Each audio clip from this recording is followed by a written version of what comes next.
There are going to be a lot of people out there that need our help. There's going to be a lot of people that are going to be displaced. And this is yet another disaster that is going to take some time to rebuild.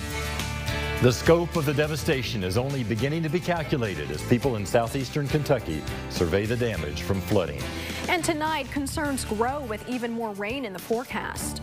Live from Lexington, our home, your news. This is Fox 56 News at 10.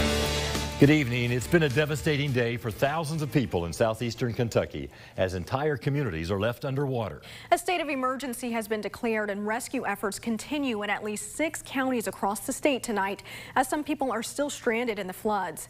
At least 8 people have died from these storms and there are still many unaccounted for at this hour. Kentucky's National Guard along with multiple state agencies have been mobilized as this has become an all-hands-on-deck operation. Their banks. We have team coverage throughout the region beginning with Bodie Brooks, who was in the Bulin community near Hazard. Unfortunately, there are more flood warnings in effect right now, and it could be a long night for people who live near rivers and streams in many counties. Some of these same areas that were hit last night could be in danger again. Let's get a first look at that forecast from meteorologist David Aldridge. David. Absolutely, Marvin and Imani, you're spot on. Governor Beshear plans to fly by helicopter to many of the affected areas tomorrow, including Breathitt County. Many people say they barely escaped their homes there when the warnings came in overnight. Georgia MacArthur was there to see the damage firsthand. Right now, they are still working on cleaning up the house. There is sure a lot of work to be done there and many other places here in the area. Now, there are many things impacted by this historic flooding in southeastern Kentucky. One of those is utilities. The website poweroutages.us says there are more than 25,000 outages across the state. The most outages are in Letcher County. There are also thousands of outages in Perry and Knott counties. Kentucky Power, which has the largest amount of outages in the area, saying it could take several days for power to be restored. The governor also announced locations of relief shelters for people who have lost their homes to the floods. Those locations include Pine Mountain, Jenny Wiley, and Buckhorn Lake State Parks. Local shelters are also popping up at churches and schools in Perry County, one of the hardest hit areas. Truckloads of supplies, including food and water, are being brought in by the National Guard for those filling these shelters. Still much more to come on Fox 56 News at 10. Coming up, why Lexington Sporting Club is still searching for a place to call home. A new airline is coming to Bluegrass Airport in Lexington. Avelo Airlines announcing today that it will begin service out of Bluegrass Airport beginning this fall. The new airline will provide service to 2 popular Florida locations, Orlando and Tampa. Their first flight is scheduled for October 19th at 6:30 p.m. Plenty more to come. Still ahead, we'll go around the world in 56 seconds. Thank you, David.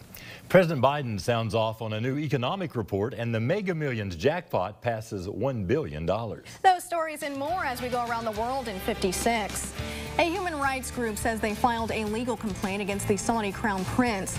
The Washington-based group called on French authorities to open a criminal investigation of the Crown Prince for the 2018 killing of U.S.-based Saudi journalist Jamal Khashoggi.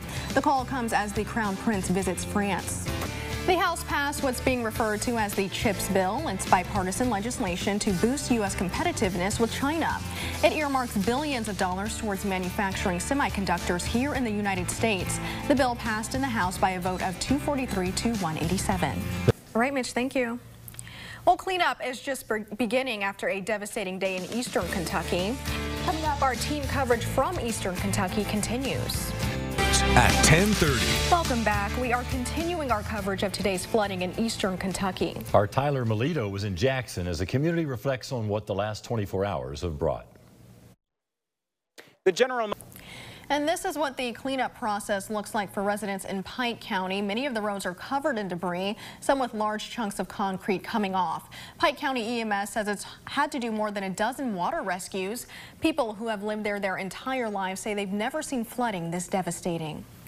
Honestly, I don't think you ever think that you're going to experience it. Like, I've lived here for about 20 years. And you never think this is going to happen to you, but we woke up this morning, seeing on Facebook all of our families flooded, like our homes are flooded. It's pretty crazy. Residents will continue to wade through the waters into the night as they pick up the pieces.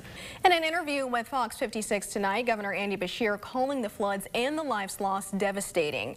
He says 8 lives have been lost so far, that number expected to rise into the double digits. The governor saying Kentucky remains under a state of emergency tonight as crews continue to face challenges on the rescue and recovery front, with so many people still unreachable and roads impassable.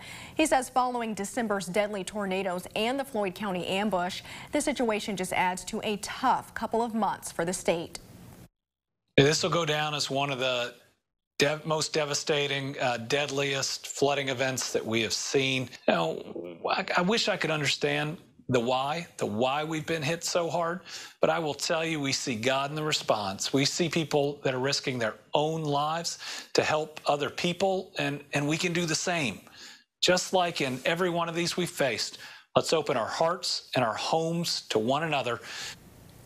And for ways to help those struggling, visit our website. That's fox56news.com. More coverage of today's devastating storms when we come back. Hear from displaced families after a historic day of flooding. Breathitt County is one of several counties waiting for the water to go down. Danielle Miskell continues our team coverage. She spoke with families whose homes were destroyed by the flash flooding. This is a world beater. That was Danielle Miskell reporting. Emergency rescue crews are now driving school buses down that highway to pick up families who have lost their homes and drive them to shelters, one of them being Lee's College campus.